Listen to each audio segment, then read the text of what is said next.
Hello with শৈলী। এই দেখো একটা বড় বক্স নিয়ে চলে এসেছি। আচ্ছা কি আছে বলো তো এখানে? ঠিক আছে, ওয়েট, আমি এখানে কি আছে সেগুলো তোমাদের সাথে রিভিল করছি। এটা একটা ডিক্যাথলনের টি শার্ট আর এটা হচ্ছে পেপে জিন্সের শর্টস। এই টি শার্টের কালারটা কেমন হয়েছে বলো? এটাও ডিক্যাথলন থেকে আর এই শর্টসটাও কিন্তু পেপে জিন্স থেকে। এই শর্টসেরও কালারটা কেমন হয়েছে বলো? আমার তো ভীষণ পছন্দ হয়েছে, তোমাদের কেমন লাগলো জানাও। এই টি শার্টটাও ডিক্যাথলন থেকে আর এই প্যান্টটাও ডিক্যাথলন থেকে। কালারগুলো খুব মিষ্টি না?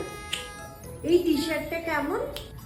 Last but not the least, এই ওভারঅল সেটটাই দেখছো এটা ডিক্যাথলন থেকে। অ্যাকচুয়ালি এই ড্রেসগুলো সবটাই হচ্ছে বাড়ির জন্য।